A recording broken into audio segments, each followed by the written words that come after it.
Sorry to leave that. Straight to the Commons and Tessa Jowell. She's just got to her feet. Shape and its funding. This has been an unprecedented exercise in public involvement, and I'm now in a position to announce what the funding will be over the first part of the new 10-year charter period.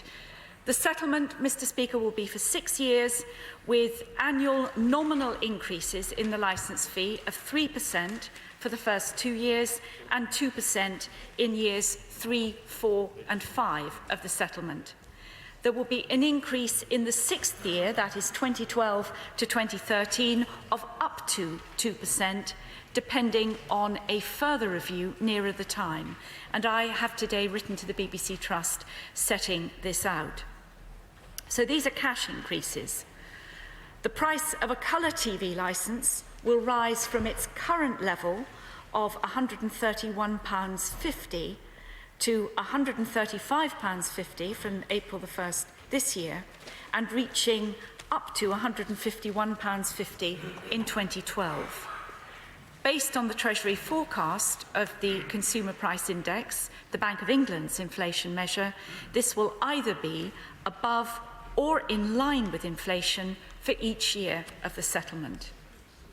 This, Mr. Speaker, will enable the BBC to deliver its new public purposes which we set out in the new Charter.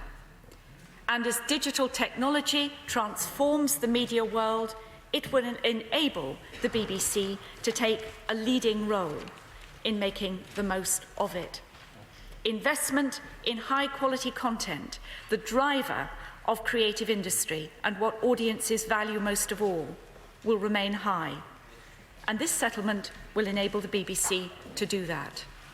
It will also allow the BBC to move key departments, including children's, sport, new media and learning, to Salford in the northwest of England. Yeah. And I, as I know honourable members on both sides of the House, will welcome the Trust's confirmation due later today that this will happen.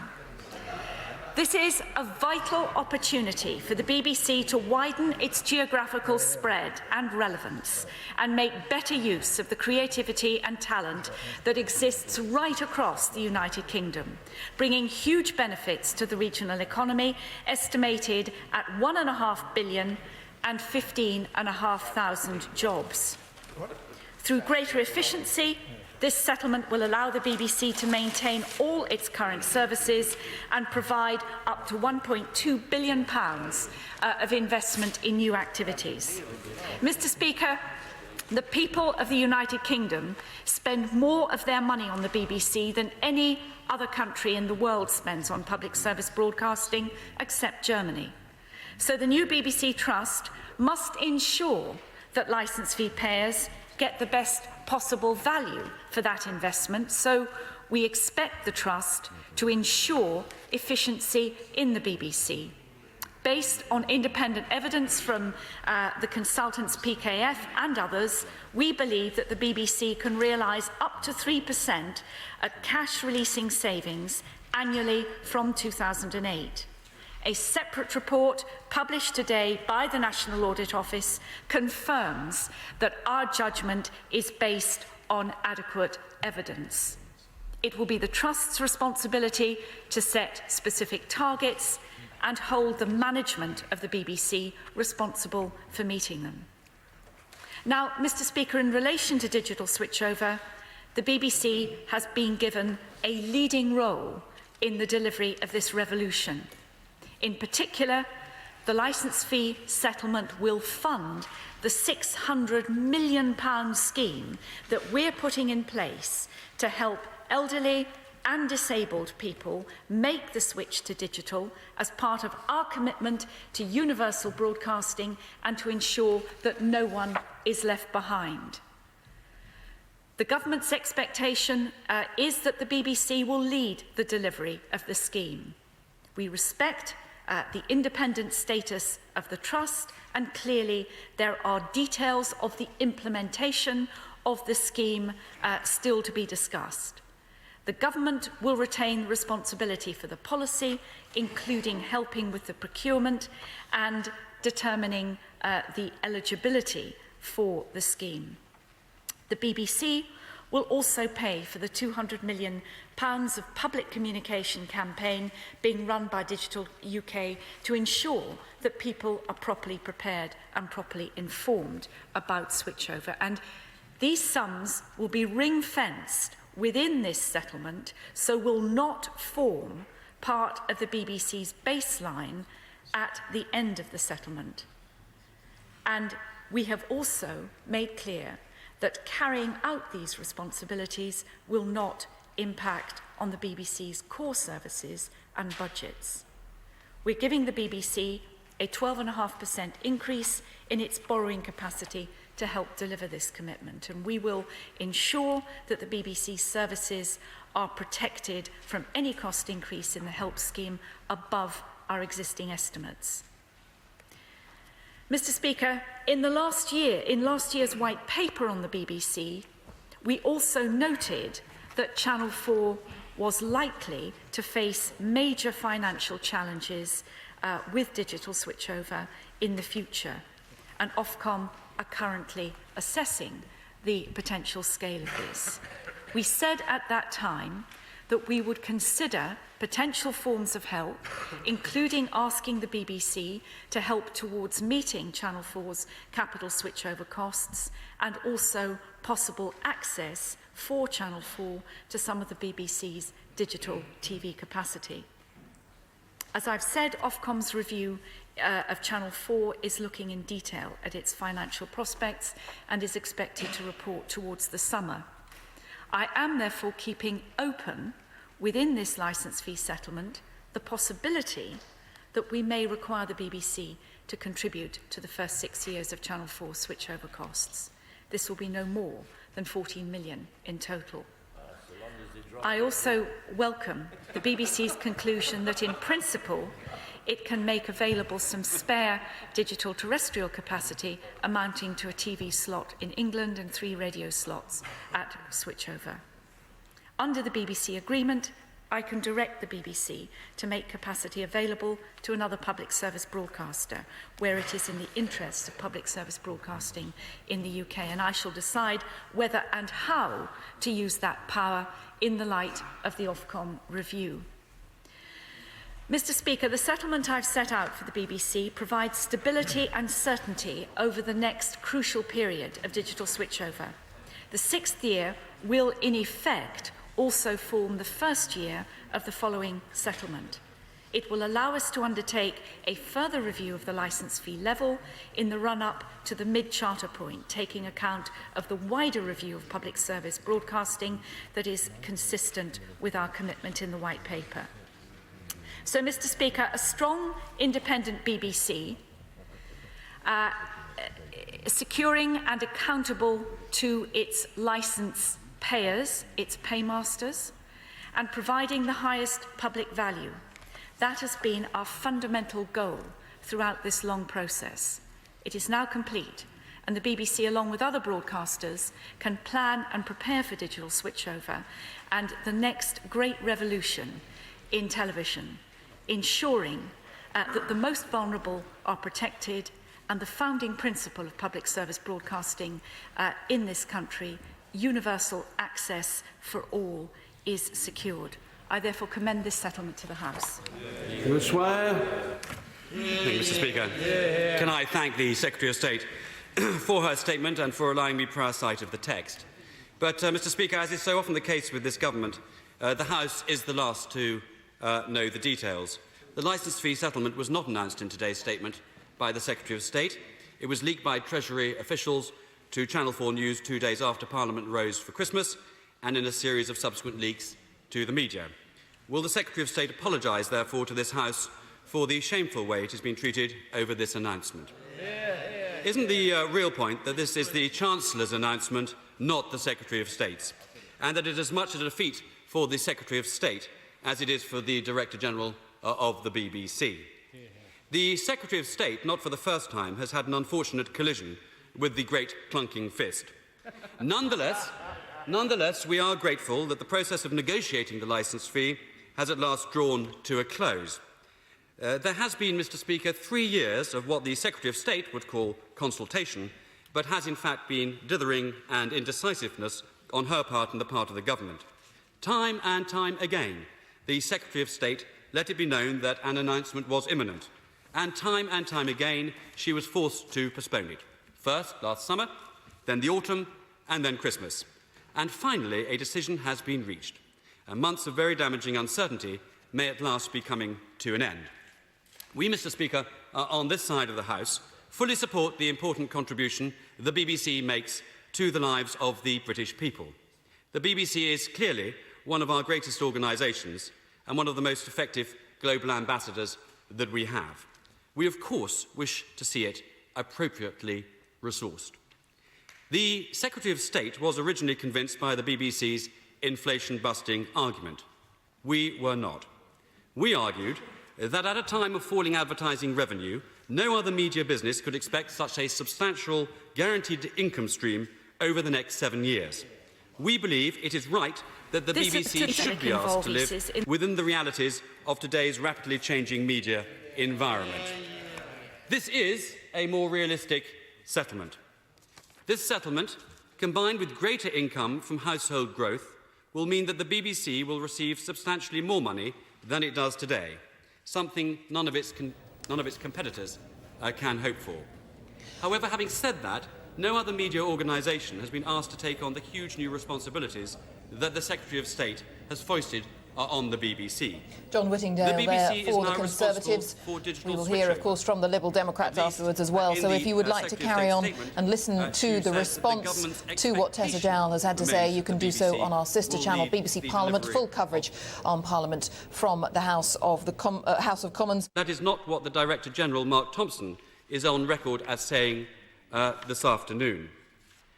On digital switchover in particular, given that the Secretary of State has said that the money will be ring-fenced, will it appear as a separate item on the licence fee so that viewers know they are meeting this cost?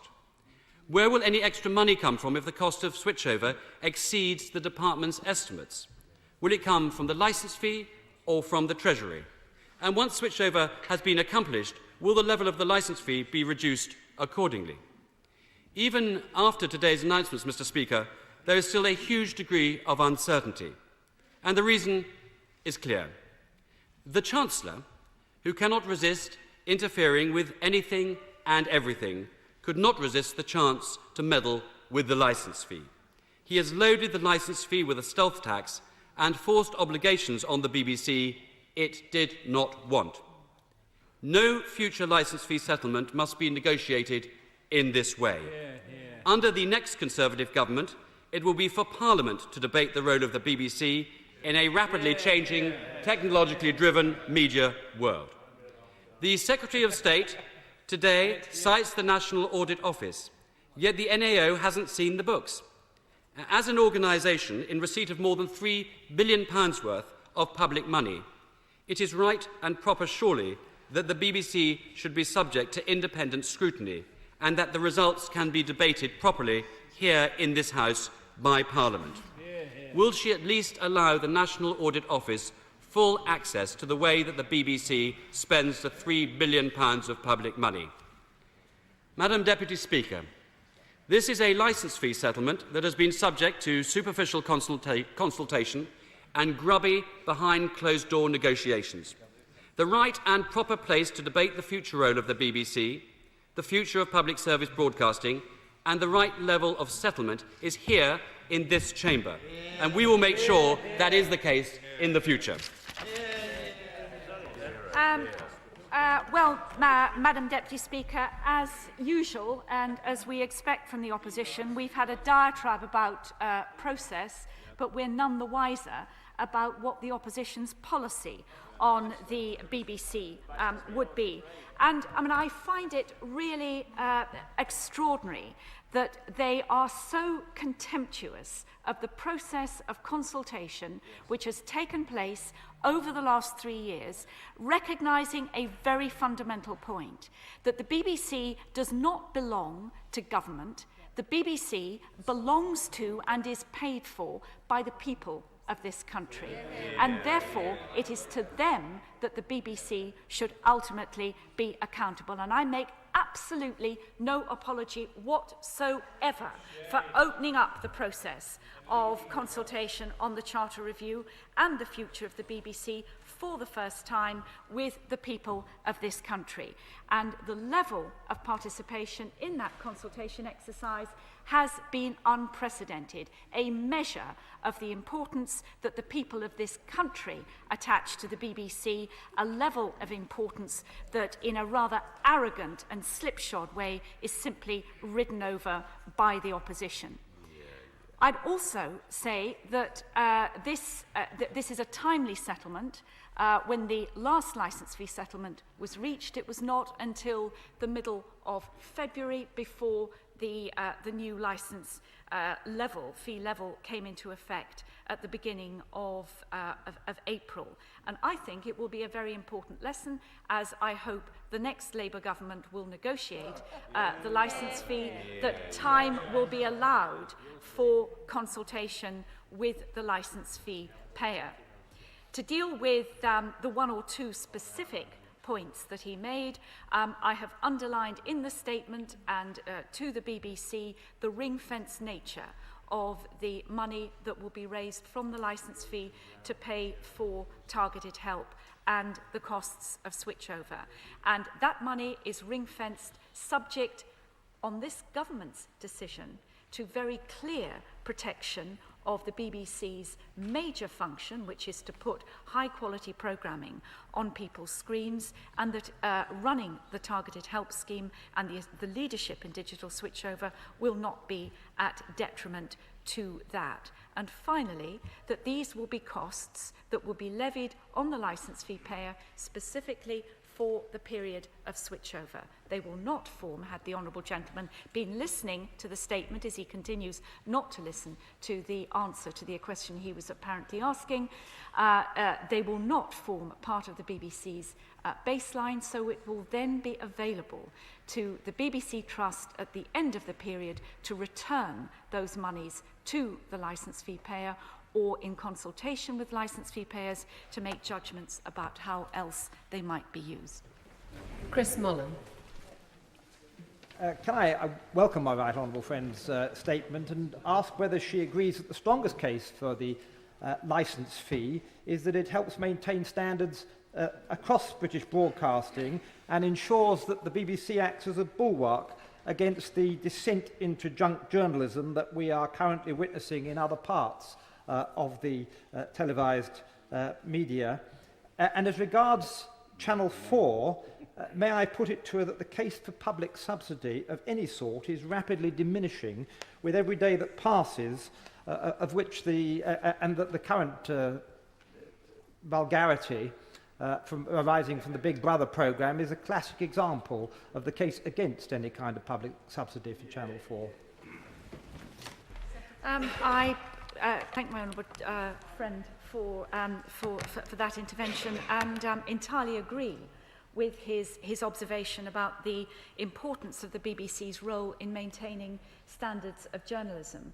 And that isn't something that the BBC simply discharges. It is an absolute responsibility of the BBC to honour its obligations in relation to both accuracy and impartiality. And Madam Deputy Speaker, the people of this country have a very clear, much clearer sometimes than I think are given credit for, understanding of the difference between opinion and the vociferous comment of newspapers. That is in part because they know that if they turn on BBC television, they expect that the news and information that they receive is both accurate and impartial. So it is a heavy responsibility, and one that licence fee payers expect. And in relation to my honourable friend's observation about Channel 4, the decisions will, about whether or not to provide assistance will be heavily informed by the regulatory assessment by Ofcom as to the justification for them. And of course, every single public service broadcaster has a particular obligation to maintain both the trust and the confidence of the public who pay for them. Don Foster. Madam Deputy Speaker, for over 80 years the BBC has been the envy of the world and has had the reputation for setting the gold standard for TV and radio. But doesn't the Secretary of State acknowledge that based on realistic, not Treasury estimates, this is actually a below-inflation rise in the licence fee? And won't that put the BBC's reputation at risk? Surely the only person who's going to cheer this statement is, in fact, Mr Rupert Murdoch. And the Secretary of State a minute ago accused the honourable member of East Devon for being contemptuous about consultation. Does she not recall a survey that she herself commissioned that demonstrated that the vast majority of licence fee payers are willing to see a modest real terms increase in return for improved quality? Why is she ignoring her own research? Surely it is the case that for the equivalent of buying just 5 copies a year of the Radio Times, the licence fee payers could have had just what they wanted. That is, a modest increase in the licence fee in return for improved quality and more services. But perhaps, Madam Deputy Speaker, the honourable member for East Devon put his finger on it. The Secretary of State shouldn't be entirely blamed because this statement has got Treasury stamped all over it. And what it has meant that over the period of the settlement, the BBC will have £2 billion less than it said it needed to deliver the government's white paper vision. And even if they got their estimates of their costs wrong and underestimated the amount of income that they can make, surely this will mean the BBC having to slash its plans for new services and investment in new programming. We note that the settlement today confirms that it will be the licence fee payer who is going to pay for the government's policy of targeted assistance to help the vulnerable switch to digital. Surely that should be the government who pays for it. And can the Secretary of State answer the question she still hasn't, whether or not she's actually confirmed a scheme with the BBC? And will she also answer what will happen if the cost is higher than the £600 million that the government predicts? Will she pay the extra, or will the BBC have to cut its programme budget? Madam Deputy Speaker, the Secretary of State has offered warm words about the future of the BBC, but they're not backed by the reality of what she's just announced. Against the wishes of listeners and viewers, in response to Treasury demands, the BBC is having to face real-term cut in its income, having to bear the risk of inflation, and having to fund the cost of the government's policy of digital switchover out of its programming budget. The present Prime Minister tried to bully the BBC over Iraq, but it now appears that his likely successor wants to destroy it. Madam Deputy Speaker, thank you very much. I think that it's a great pity that the honourable gentleman did not listen more closely to what I said in... No, you didn't, because had the honourable gentleman been listening, many of the points that he made were very clearly answered in my opening remarks. This is a good decision that has been taken across government. And you see, the opposition are trying to create a story which is actually a travesty of the truth and a travesty of fact. This will not put the BBC at risk, and the honourable gentleman misrepresents the research about the public's willingness to pay. A third of those surveyed actually felt that they wanted to pay less, a third were content with the licence fee at about its present level, and a third were willing to pay more. But there was a very clear both class and ethnicity basis in those that were willing to pay more. And actually, 75% of the people who were surveyed said that any new services offered by the BBC should be funded not by the licence fee, but by subscription. So unusually, I have to say, for the honourable gentleman, he is misrepresenting the facts in this case. And in relation to his final point, you know, this is a broadcasting cost, which is why these costs of digital switchover should be met by the licence fee. The only alternative is that they are raised through taxes. Now, we know that the Liberal Democrats, bravely play fast and loose with the public finances, with unfunded tax commitments, but this is a broadcasting cost. It is right that it's met by the licence fee payer. So Dennis Skinner. Does my right honourable friend agree that when the BBC put forward their declaration to have an increase, I think it was 2.3% above the rate of inflation, in the view of many of us, including me, it was outrageous? And so I'm pleased that the Jowell-Brown combination has come up with something much more reasonable. If the BBC find difficulty in being able to manage the books, then they ought to be looking at some of their programmes. I don't fall for this nonsense about the wonderful journalism. Those starry-eyed views that I had when I first came in here, they've changed during the course of the past many years, I'll tell you. I'd sack Andrew Neil and all his cronies on the Politics show.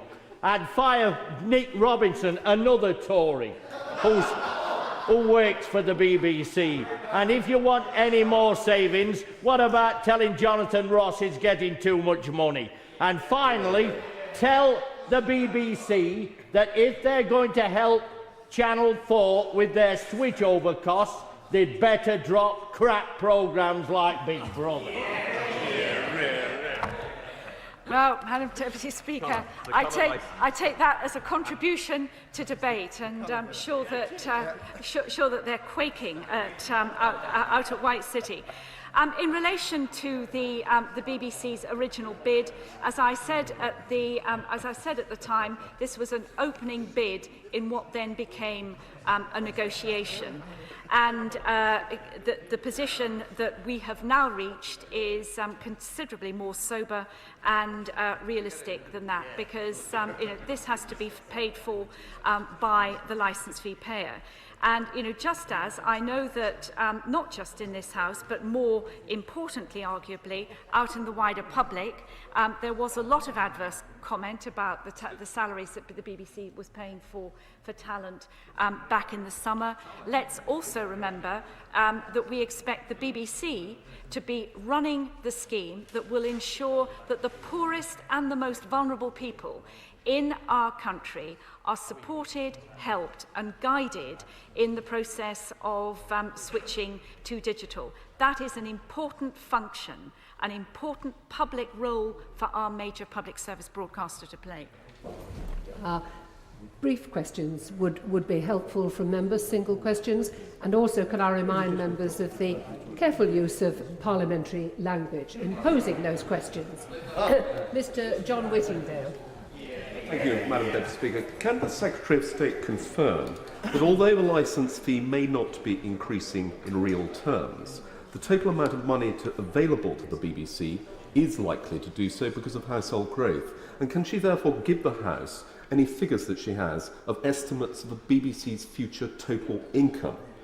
Will she also answer the question asked by my honourable friend on the front bench, whether or not the money licence fee payers are going to have to pay towards the non-BBC costs of digital switchover will be separately identified on the licence fee bill?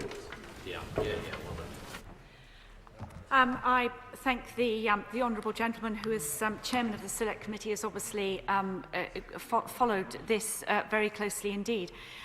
Yes, he's right that the increasing numbers of people paying the licence fee, household growth, has been factored into this settlement. Our estimates are that it will be worth over the period of the settlement about £600 million. Secondly, we have, as I've made clear, ring-fenced the costs of digital switchover, and we'll obviously consider whether or not that should be explicitly and separately identified in the licence fee negotiation. But I think to do so certainly goes with the spirit. Certainly the licence fee bill, but I think that certainly goes with the spirit of transparency that I think is important in this. Graham Stringer.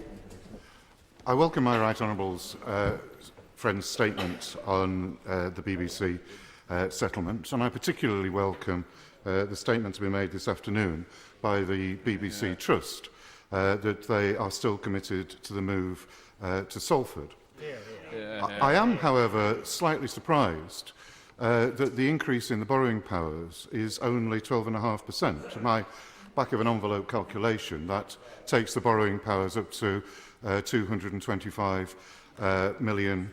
The original borrowing powers were set at £200 million in about 1990.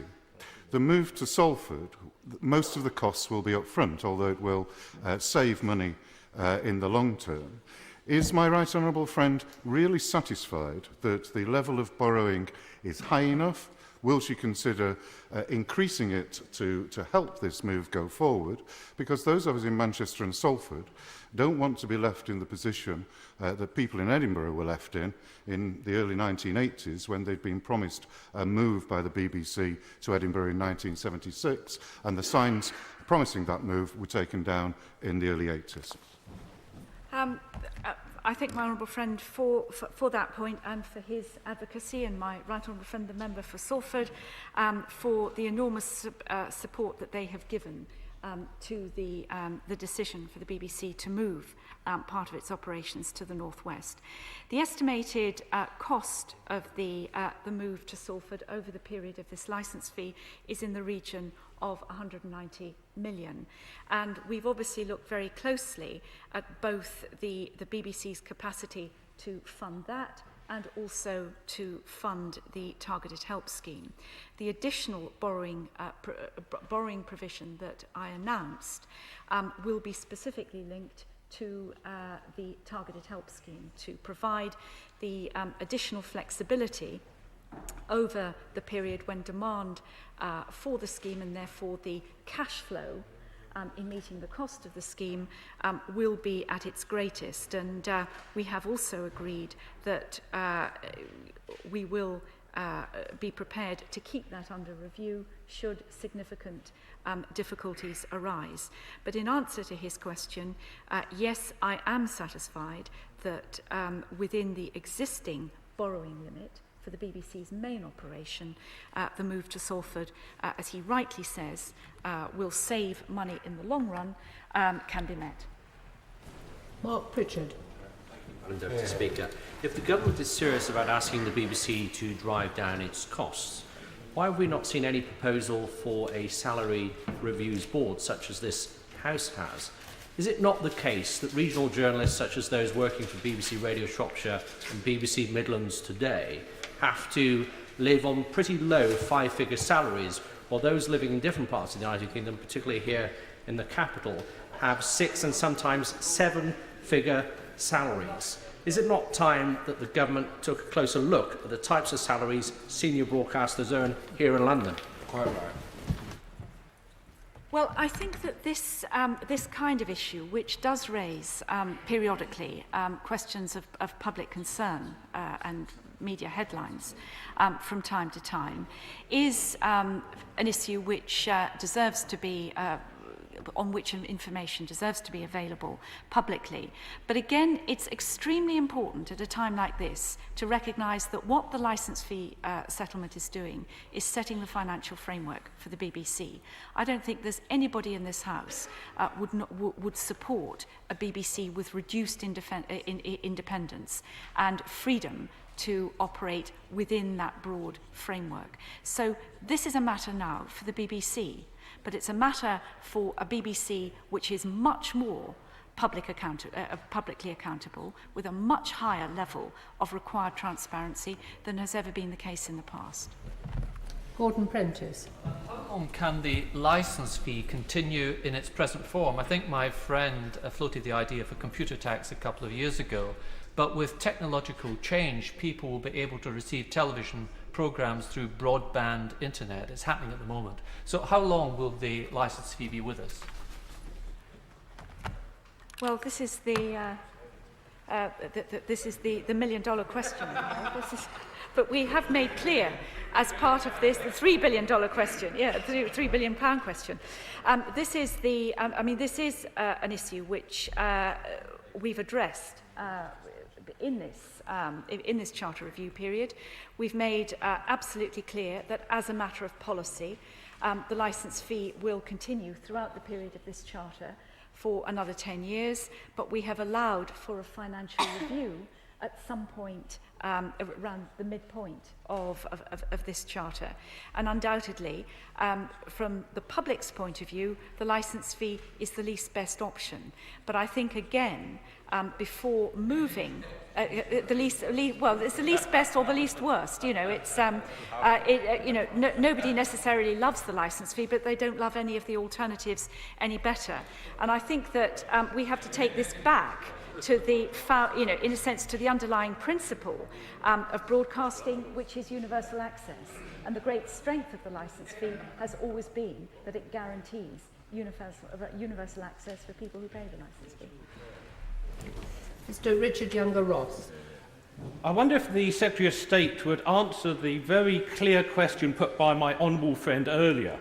If the cost of digital switchover is greater than 600 million, who will pick up the cost? Will it be the government or will it be the BBC? And if it's the BBC, what would she have them cut? Doctor Who or Paxman? No, we have also made it clear that we will not allow the costs of running targeted help to impact on the employment of any BBC presenter or any programming. And if the costs exceed the estimates that we've set out, then they would not be met by the BBC. They would be met by the public purse in different ways. Ian Lucas. The BBC does not provide local radio services within Wales.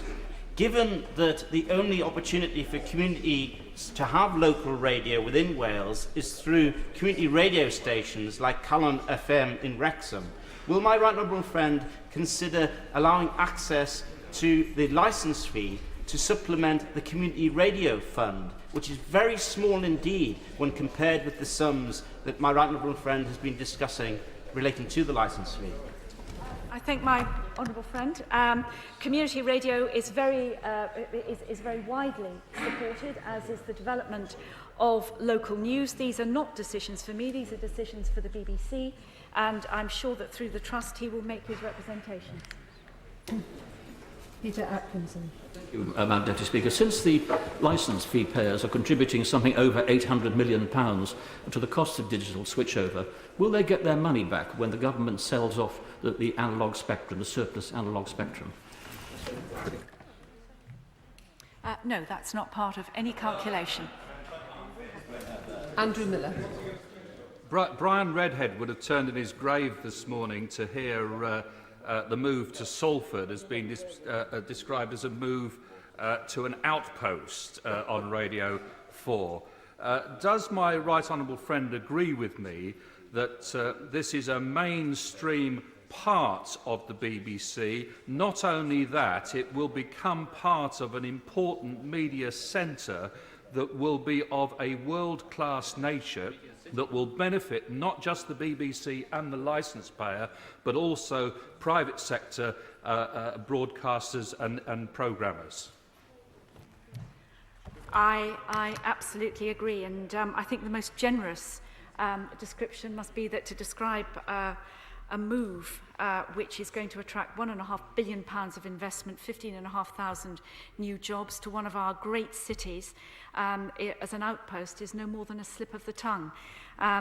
This is, go to Seoul, go to Dubai, and you will see that this kind of investment in new media and modern broadcasting facilities is where the future lies, and I'm delighted that the BBC has recognised this. John Burker. Thank you, Madam Deputy Speaker. Can the Secretary of State confirm that the BBC Trust has agreed unreservedly to deliver targeted assistance for switchover, or is the matter the subject of continuing negotiation? We are, as I think the House would expect, having just announced the licence fee settlement now to the House, in further discussion with the Trust about the detail of the scheme. But certainly the Trust of the governors, the Trust has only been in existence for a couple of weeks, were very clear that, subject to the conditions which we have agreed, ring fencing and no detriment to the BBC's main services, that they would in principle be prepared to run the targeted help scheme. But as you would expect, having now set up the financial framework, we will conclude the detailed negotiation. John Grogan. Honourable friend, accept that the scope and the influence on the market and the independence of the BBC is one of the reasons why we have so much high-quality original British programming in our nation. And does she understand the concern that, given the link has now been broken between the RPI and the licence fee, if, heaven forbid, the Treasury inflation forecasts are wrong, that would put considerable pressure on programme budgets?